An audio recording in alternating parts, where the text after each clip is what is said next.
अस्सलाम वालेकुम दोस्तों, कैसे हो? मुझे उम्मीद है कि आप सब सही होंगे। आज जो हम बात करने वाले हैं, कुवैत से कुछ बड़ी खबरें आ रही हैं निकल के। कुवैत पर हमला किया गया और यहाँ पर चिंता वाली खबर ये है कि अगर आप लोग सफ़र करते हैं तो आपको कुछ न्यू रूल रेगुलेशन को फॉलो करना होगा। उसी के हिसाब से आपने सफ़र करना होगा।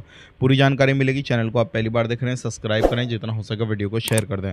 सबसे पहली खबर की तरफ बढ़ते हैं, जो बड़ी खबर आ रही है निकल के कुवैत से। जैसे कि आपको मालूम है, सीज़ फायर का ऐलान कर दिया गया है, लेकिन फिर भी जो है कुवैत पर हमले किए जा रहे हैं बार बार। और कुवैत का कहना है कि जो भी हमले किए जा रहे हैं, ड्रोन से मिसाइल वगैरह किए जा रहे हैं, उनको ऊपर ही जो है नष्ट किया जा रहा है। किसी भी तरीके से कोई भी नुकसान नहीं हो रहा है। तो एक अच्छी खबर है कि भाई जो भी मिसाइल वगैरह मारे जा रहे हैं कुवैत पे, और उनका किसी भी तरीके से नुकसान वगैरह नहीं है, लेकिन खर्चा काफ़ी ज़्यादा आता है नष्ट करने में। तो लेकिन इससे आने वाले वक्त में अगर इनकी संख्या ज़्यादा हो गई या फिर ज़्यादा तरीके से हमला होने लगा तो फिर एयरपोर्ट पर फ़र्क पड़ सकता है। लेकिन यहाँ पर डीजे की तरफ से एक अपडेट आ रहा है निकल के एयरपोर्ट की तरफ से। अगर कोई भी आप इंटरनेशनल फ़्लाइट लेते हैं, कुछ भी किसी भी तरीके से आप इंटरनेशनल फ़्लाइट ले रहे हैं, ख़ास करके तो आप एक चीज़ का ध्यान रखें। डीजीसी की तरफ से अपडेट दिया गया है कि जो चेकिंग गेट होते हैं उनको 1.5 घंटा पहले बंद कर दिया जाएगा। उससे पहले पहले आपने सारा कुछ कर लेना है।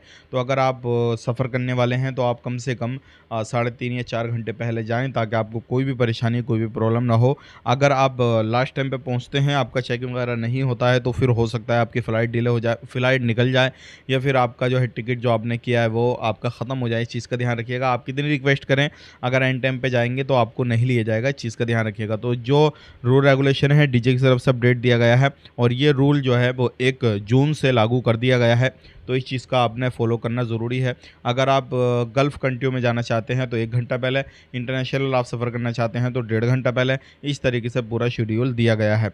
बात कर लेते हैं यहाँ पे वीज़ा के हवाले से। बहुत सारे लोगों के सवाल हैं, अभी वीज़ा चालू है या नहीं, दोबारा से हमले होना शुरू हो गए हैं। तो मैं आपको बताना चाहूँगा, बिल्कुल वीज़ा चालू है। वीज़ा में कोई प्रॉब्लम नहीं है किसी भी तरीके से। आप अपने वीज़ा ले सकते हैं। किसी भी भाई बंदों को बुलाना चाहते हैं, खुद आप जाना चाहते हैं, अगर इंडिया से ये वीडियो देख रहे हैं तो आप जा सकते हैं। कोई भी इशू, कोई परेशानी नहीं आएगी। लेकिन ध्यान रखिएगा, इस टाइम पे थोड़ा वीज़ा में भी समय ज़्यादा लग रहा है और साथ ही साथ में आपका कॉस्ट भी ज़्यादा लगेगा, क्योंकि मेडिकल का कॉस्ट बढ़ चुका है, फ़्लाइट टिकट का कॉस्ट बढ़ चुका है और वीज़ा में जो भी ऑफ़िस वगैरह का था वो कॉस्ट बढ़ चुका है, महंगाई हो चुकी है।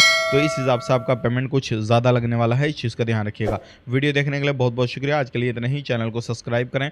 आने वाले वक्त में ऐसे ही आपको अपडेट मिलती रहेगी।